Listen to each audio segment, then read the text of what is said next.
The city was alive with movement, but John Mitchell sat still, wrapped in a tattered coat against the biting wind. He had chosen a small corner behind a bustling cafe, his only shelter against the harsh winter. His few belongings, an old duffel bag, a folded blanket, and a small tin cup, were neatly arranged beside him. John, a veteran in his late 60s, had once worn a uniform with pride. He had served his country, led men into battle, and faced dangers most civilians couldn't imagine. But now, he was just another forgotten soul, blending into the background of a city too busy to notice. A kind stranger had handed him a warm coffee earlier, and he cradled it with shaking hands, letting the warmth seep into his fingers. Moments like these were rare, small acts of kindness that reminded him he was still human. From inside the cafe, the manager watched him, her lips pressed into a thin line. He wasn't causing trouble, but his presence wasn't good for business. Customers avoided looking at him, quickening their pace as they passed. It didn't matter that he was once a soldier, a protector. To them, he was just another homeless man. John had learned not to expect much from people. He wasn't bitter, just tired. He had accepted his place in this world, invisible and unwanted. But tonight, his life was about to change in a way he never expected. The cafe manager picked up the phone. With a hesitant sigh, she dialed the police. "Hello? Yes, I need an officer to remove someone from my property." John took another sip of his coffee, unaware that this night would set off a chain of events that would shock everyone. John sat quietly, savoring the last sip of his coffee when he noticed flashing red and blue lights reflecting off the cafe's windows. His body tensed. He had seen this happen before, how businesses called the police on people like him just for existing too close to their storefronts. A patrol car pulled up, and a uniformed officer stepped out. Officer Daniels was in his late 40s, with a firm posture and tired eyes. He had been on the force long enough to know that these calls were rarely about actual crime. John kept his gaze down, already preparing to leave before the officer even spoke. Years of discipline had taught him not to argue, not to resist. "Sir," Officer Daniels said, his voice firm but not harsh, "you can't stay here. The owner called and asked you to leave." John nodded silently, gathering his few belongings. He knew the drill. No arguments, no sudden movements, just leave. But as he stood, Daniels placed a hand on his arm. "Wait," he said. "We've had complaints. I have to take you in for trespassing." John's heart sank. He wasn't causing trouble. He hadn't even asked for anything. But none of that mattered. The law was the law. Without resistance, he let the officer handcuff him. The metal was cold, pressing against his worn skin. People inside the cafe stole glances, but quickly turned away. No one wanted to get involved. As the patrol car drove off, John stared out the window at the city lights, wondering how a simple cup of coffee had led him here. Tomorrow he would face a judge. But what happened next, no one could have predicted. The station smelled of sweat and stale coffee. John sat on a cold metal bench in the holding cell, his hands resting on his knees. The air was thick with quiet murmurs from other detainees, some drunk, some angry, some just as lost as he was. Officer Daniels had been decent enough, not rough like some others. But that didn't change the fact that John was here, locked up for merely existing where he wasn't wanted. He let out a slow breath, staring at the gray walls. His mind drifted back to the past, to the barracks, the battlefield, the men he had once commanded.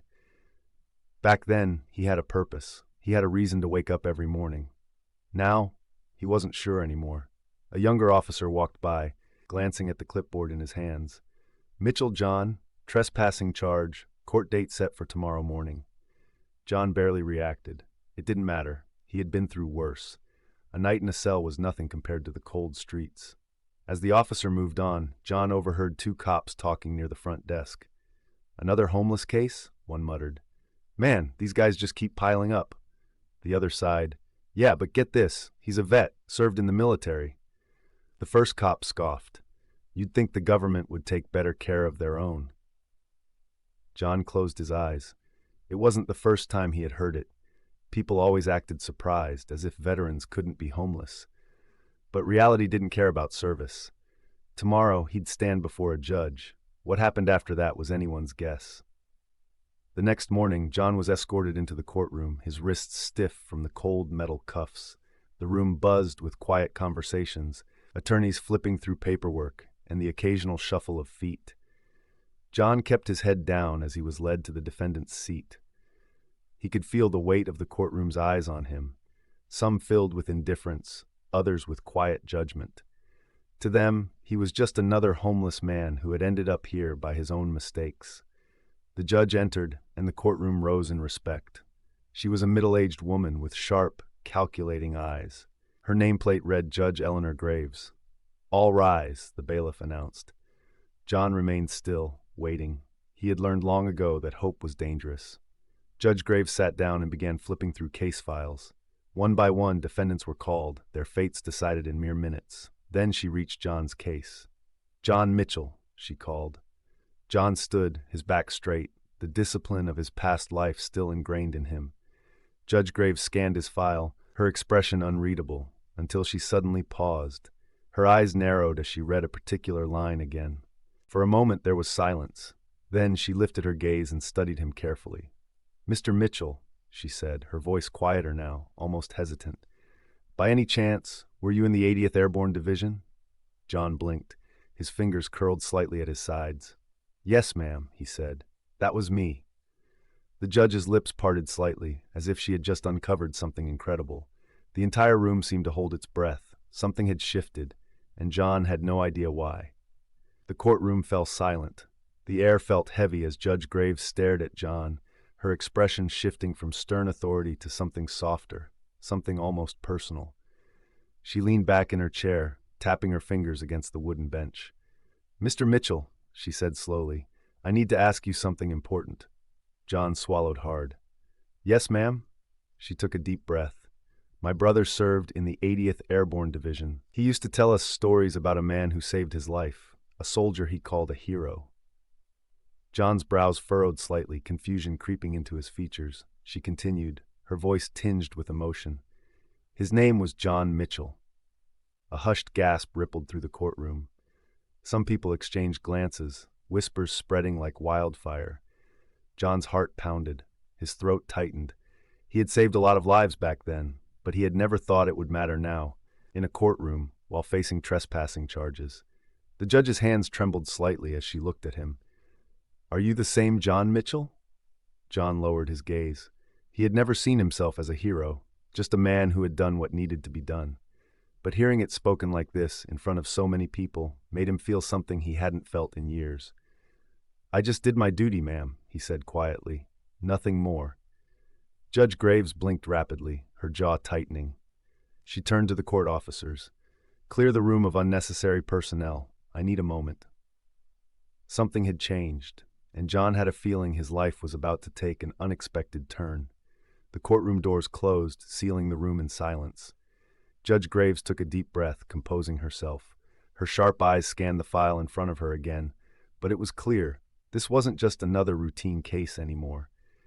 She looked at John, her voice steady but filled with emotion. "Mr. Mitchell, my brother spoke of you often. He always said that if it weren't for you, he wouldn't have made it home." John remained still, his expression unreadable.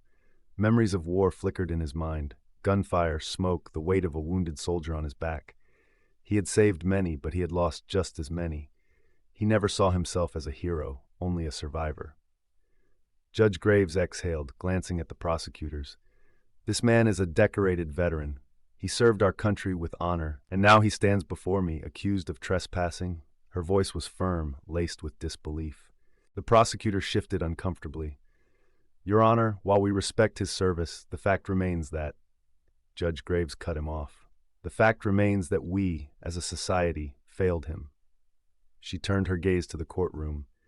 "How does a man who risked his life for this country end up homeless? How do we allow our heroes to be discarded like this?" John's fingers clenched at his sides. He wasn't used to people standing up for him. Not anymore. Judge Graves tapped her gavel. "The charges against Mr. Mitchell are hereby dismissed." A murmur spread through the room. John's breath caught in his throat. But then the judge spoke again, her next words changing everything. "Furthermore, I am ordering immediate assistance for Mr. Mitchell.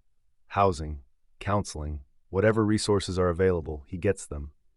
For the first time in years, John felt something foreign swell in his chest. Hope.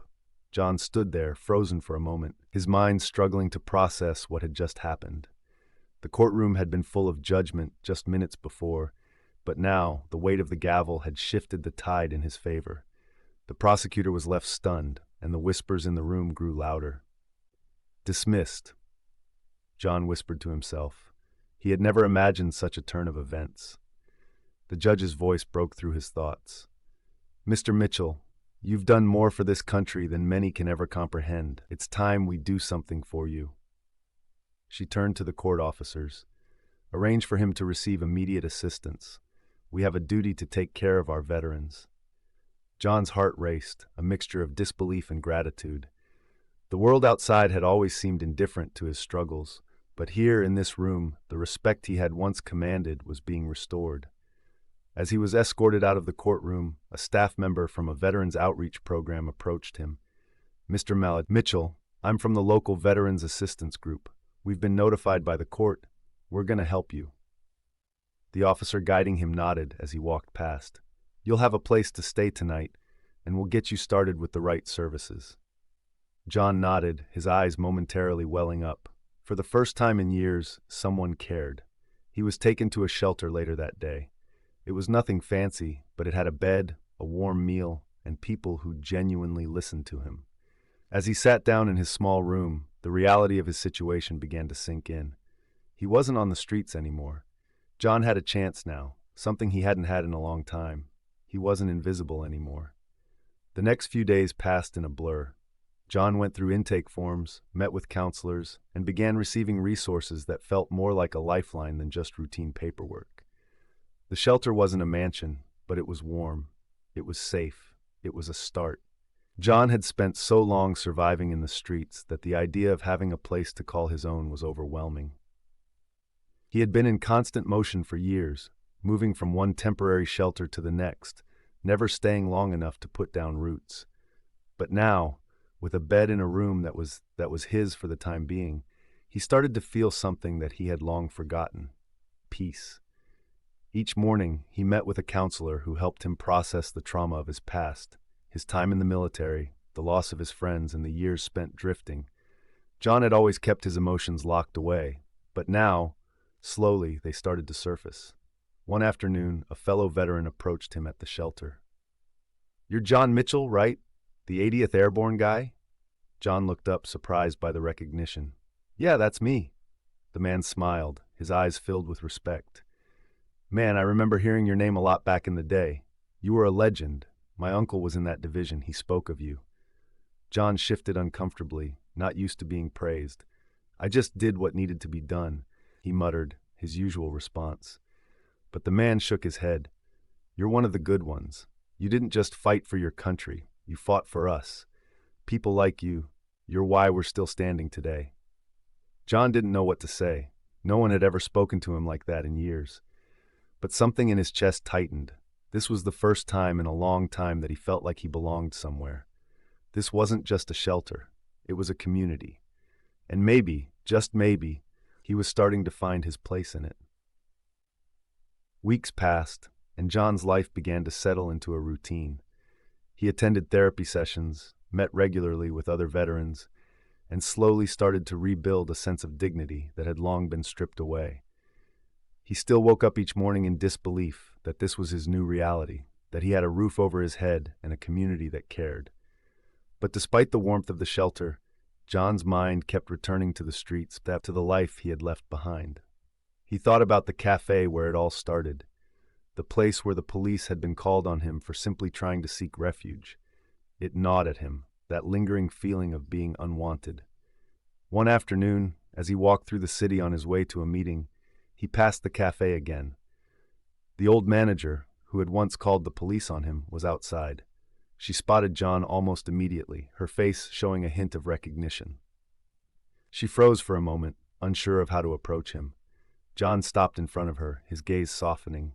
He hadn't expected her to acknowledge him, let alone speak to him. "Mr. Mitchell," she said, her voice uncertain.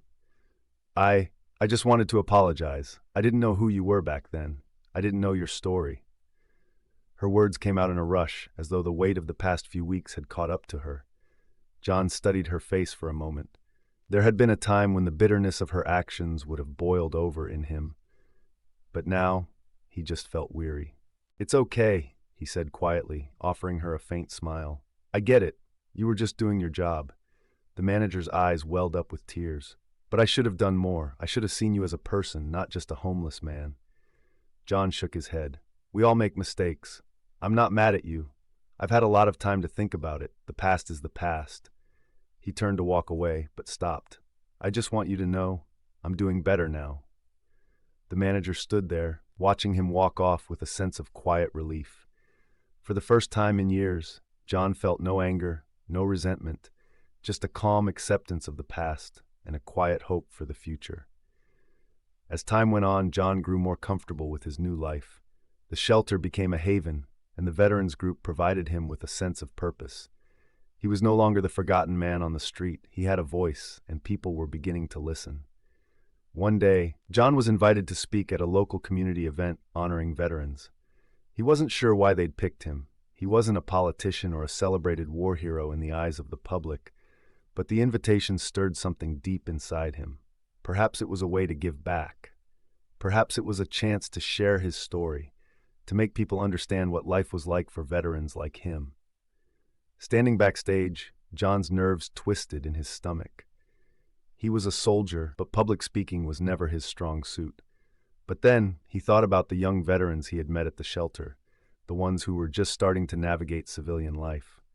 He thought about the struggles they faced and how little support they had. When it was his turn, John stepped onto the stage. The audience was large, too large perhaps, but the words that had been building in his mind for so long flowed out with unexpected ease. "I'm not here to talk about the medals or the missions. I'm here to talk about something that's been forgotten, the struggle many of us face when we come home," he began, his voice steady but emotional. He shared his story, his time in the 80th Airborne Division, the battles, the friends lost, and the years spent wandering without purpose. He spoke of the loneliness that followed him home, the stigma of homelessness, and the hopelessness that had settled in. But his story didn't end there. "I stand before you today because of people who didn't give up on me," John continued.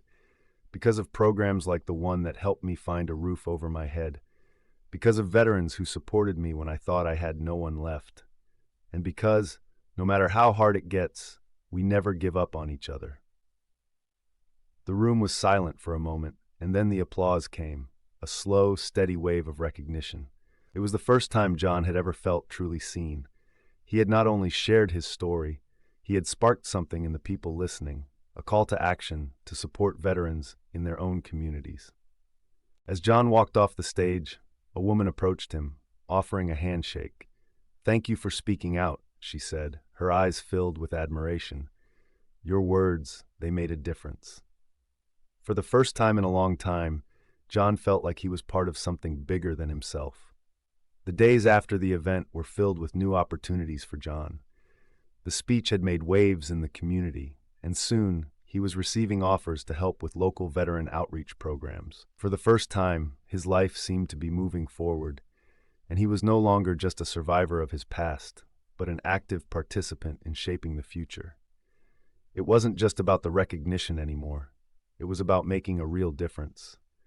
John's story had inspired many, but it had also awakened a need for greater support for veterans who, like him, had fallen through the cracks.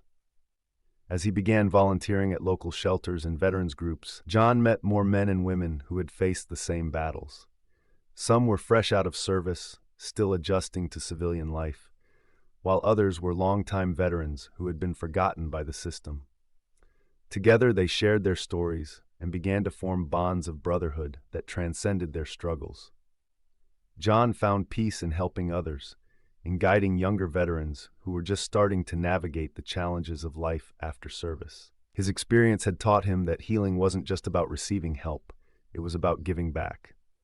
One evening, as John walked to the local Veterans Center, he noticed a familiar face from the past, a young man sitting on a bench, his eyes downcast.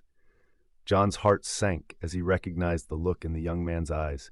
It was the same hopelessness he had once felt. He approached slowly, not wanting to startle him. "Hey kid, you all right?" John asked, sitting down beside him. The young man looked up, surprised, and then sighed. I don't know what to do anymore. Everything's falling apart. John nodded, remembering the dark place he had once been. I know how you feel, but let me tell you something. I've been where you are. It gets better, one step at a time. The young man looked at John, his eyes filled with uncertainty. How? How did you get through it? John smiled softly. You don't have to do it alone. I didn't. You reach out, you take one step at a time, and you trust that it gets better, even when it doesn't seem like it will. The young man nodded, a flicker of hope igniting in his eyes. John placed a hand on his shoulder. You've got this. I'm here, and I'll help you through it. For the first time in years, John felt like he was where he was meant to be, guiding others, offering the same hope he had received, and building a community that could carry each other through the hardest times. As the weeks went by, John found himself more involved in his new life than he could have ever imagined. His work with other veterans became a full-time passion. When the day finally arrived, John was escorted into the White House. The grandeur of the building, the security, and the important people milling around made his head spin. He had been in high-pressure situations before, but nothing compared to this. The event was held in a grand hall, with dignitaries and veterans filling the seats. A stage had been set up with a podium at the center. John's name was called, and as he stood up, he felt a mixture of pride and nerves. As he walked to the podium, the audience fell silent, awaiting his words. John adjusted the microphone, looked out at the crowd, and began.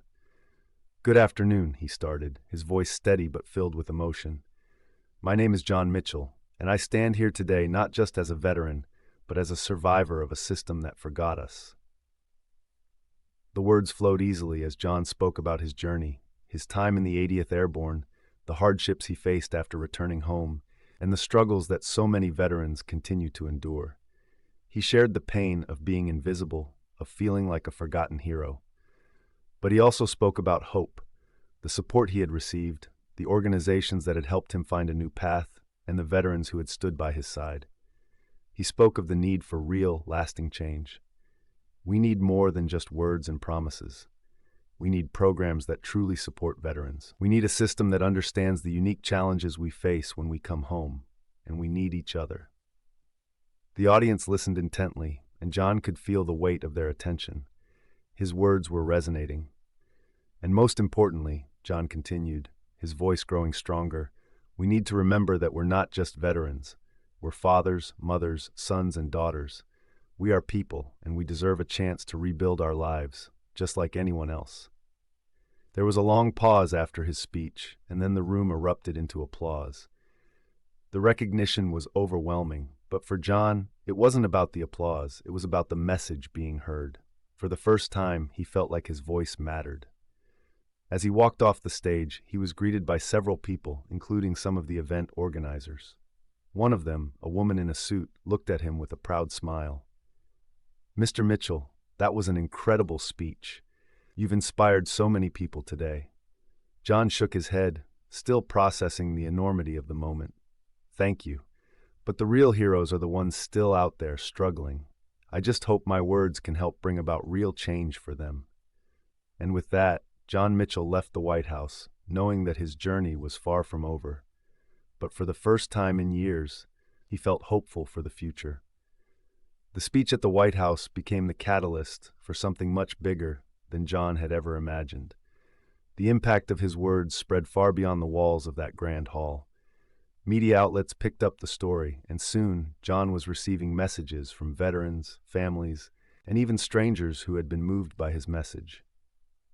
The ripple effect of his speech had begun to take shape. John was invited to appear on local news channels, podcasts, and veteran-focused platforms, sharing his experience and advocating for better treatment of those who had served their country. His voice was no longer a quiet whisper. It was a powerful call for change that resonated across the nation. But even with all the attention, John never lost sight of why he started this journey. He continued to volunteer at shelters and veteran centers, helping those who had been forgotten, just like he had been. He made it his mission to ensure that the resources, care, and opportunities that had helped him rebuild his life were accessible to everyone who needed them. Through his advocacy work, John helped launch several initiatives aimed at providing more comprehensive support for veterans, including access to mental health services, job training, and affordable housing. It wasn't just about raising awareness, it was about creating tangible, long-lasting change. As the months passed, John began to notice a shift in the way veterans were treated. More programs were being established, and more veterans were being provided with the resources they needed to reintegrate into civilian life. It wasn't perfect, but the progress was undeniable. John knew there was still much work to be done, but he was no longer fighting this battle alone. One day, as John was leaving a community event, a young veteran approached him. He had tears in his eyes, and John could see the gratitude in his expression. "Mr. Mitchell, you saved my life," the young man said, his voice trembling. "I was about to give up, but your words, your story, they gave me hope. Thank you for everything." John smiled softly, his heart swelling with pride. "You're not alone," he replied. "We're in this together." The young veteran nodded, his eyes filled with a newfound sense of purpose. As John continued to speak out and raise awareness, he became more than just a symbol of resilience. He became a leader, a mentor, and a beacon of hope for those who had served.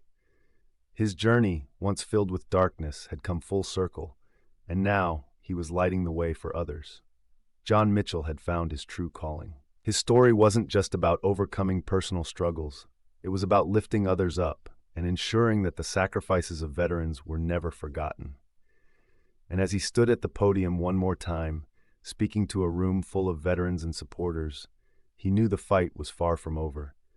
But with each passing day, the movement was growing stronger, and with it, the hope for a brighter future. John had come a long way since the days of homelessness and struggle. But he knew that his journey wasn't just about his own transformation. It was about creating a lasting legacy for veterans who continued to fight unseen battles. Every day, he was reminded of the deep wounds that so many veterans carried, both visible and invisible. But with each victory, no matter how small, he felt like he was slowly healing a broken system. One morning, as John sat in his small apartment, sipping his coffee by the window, a letter arrived that would mark the beginning of his next chapter. It was from a well-known veterans advocacy group, one that had been following his progress. The letter contained an invitation to be part of a new national campaign to bring awareness to the crisis facing homeless veterans. The words in the letter felt surreal. They were offering John the chance to lead a movement, to help influence legislation that would provide more funding for veteran care, and to join forces with others who shared his mission. For a moment, John just sat there, staring at the letter in disbelief. This wasn't the life he had once imagined. In the darkest days of his past, he had thought that no one would ever care enough to help. But here he was, being offered a seat at the table where real change could happen. Without hesitation, John accepted the offer. He knew that this wasn't just about him anymore. It was about every veteran who had been forgotten, every soldier who had come home to find the world had moved on without them. This was his chance to make sure that no one else would have to face the same struggles he had. The next few months were filled with meetings, advocacy, and action. John traveled the country, meeting with lawmakers, speaking at rallies, and listening to the stories of veterans who had walked a similar path. As he did, his message remained clear. We need to do more for our veterans, and we need to do it now. One evening, as John stood before a large crowd at a rally, he felt a deep sense of purpose. The crowd was energized, their voices rising in unison, and he could see the faces of those who had been touched by his journey. The work wasn't easy, but it was meaningful, and it was making a difference. "Thank you," John said, his voice breaking the silence. "Thank you for standing with me, for standing with all of us. Together, we can change this." The applause was deafening, but John stood quietly, taking it all in. For the first time in his life, he truly understood the power of community and the impact of speaking out. His journey had come full circle, from the forgotten veteran on the streets to a leader for change. As John walked off the stage that night, he knew his fight wasn't over. There was still much to be done, but for the first time in years, he felt hopeful. His past had shaped him, but it no longer defined him.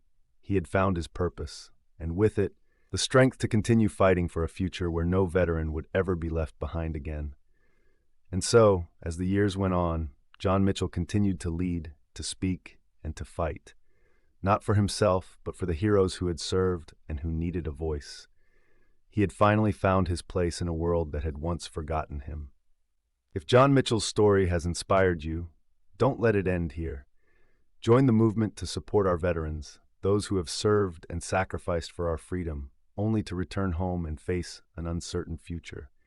Together, we can make a real difference. Share this story to raise awareness about the struggles that homeless veterans face. Support veterans organizations that provide shelter, counseling, and resources to those in need. Speak up for the heroes who are often left behind and push for legislative changes that prioritize veteran care and support. Veterans like John Mitchell deserve more than just words. They deserve action. It's time for all of us to stand with them. Be the change. Join us in advocating for a better future for those who have given everything. Visit Insert Relevant Link to learn how you can make a tangible difference. Let's ensure that no veteran is ever forgotten again. Together, we can build a future of respect, care, and opportunity for our heroes. The journey doesn't end here. John Mitchell's story is just the beginning of a larger movement, one that continues to shed light on the challenges faced by homeless veterans and those who have served our country. In Part 2, we'll dive deeper into the ongoing fight for veteran rights, explore new initiatives, and witness how John's leadership inspires a new generation of advocates who are determined to make sure no veteran is left behind. Stay tuned as the story continues to unfold. The battle for justice, respect, and support for our veterans is far from over. Don't miss out. Subscribe now to follow the next chapter of this powerful journey and learn how you can be part of the change. Together, we will honor their sacrifices and build a future where every veteran is seen, heard, and supported.